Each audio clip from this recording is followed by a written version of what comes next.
వేటి గురించి చెప్పుకున్నాం? 2 అవతారాలు. వేటికి? మత్స్యావతారం, కూర్మావతారం. ఇవాళ ఇంకొక 2 అవతారాల గురించి చెప్పుకున్నాం.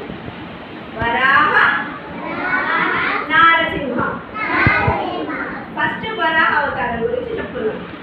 ఎర్త్ ఉంది కదా, భూమి రొటేట్ అవుతూ ఉంటుంది కదా.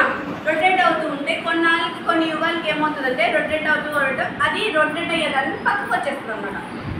పక్కకు వచ్చేసరికి ఏమవుతుంది, మన కుంగిపోతూ ఉంటుంది భూమి లోపలికి వెళ్ళిపోతూ ఉంటే ప్రమాదం కదా. ఆవిడని భూదేవి కూడా విష్ణుమూర్తి యొక్క భార్యని రక్షించడానికి విష్ణుమూర్తి వరాహ అవతారంలో వస్తారు. వరాహ అవతారంలో వచ్చి ఆయన ఏం చేస్తారంటే ఎర్త్ని ఇలా సర్కిల్లో ఉంటుంది కదా, ఎర్త్ ఇలా పెట్టి ఆయన రక్షిస్తారనమాట. ఏ అవతారం? వరాహ అవతారం. వరాహము అంటే పంది, అంటే పిగ్. అది ఇలా ఉంటుంది అన్నమాట. దానికి కొమ్ములు ఉంటాయి కదా, కొమ్ముల మధ్యలో పెట్టి రక్షిస్తారు. ఓకేనా? ఇది ఏ అవతారం గురించి చెప్పుకున్నాం? వరాహ అవతారం. వరాహ అవతారం. నెక్స్ట్ అవతారం నరసింహ అవతారం. నరసింహ అవతారం గురించి చెప్పుకున్నాం. నరసింహ అవతారంలో ఏంటంటే ఎవరు?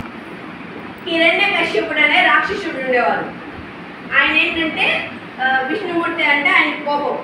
ఎవరైతే విష్ణుమూర్తిని కొలుస్తారో వాళ్ళందరినీ హింస పెట్టేవాళ్ళు. వాళ్ళందరినీ చంపడం, కొట్టడం, ఋషుల్ని వేధించడం, ఇవన్నీ చేస్తూ ఉంటే విష్ణుమూర్తికి నచ్చలేదు. ఆయనకు ఒక కొడుకున్నారు. ఆయన పేరేంటి? ప్రహ్లాదుడు. హిరణ్యకశ్యపుడు కొడుకు పేరేంటి? ప్రహ్లాదుడు.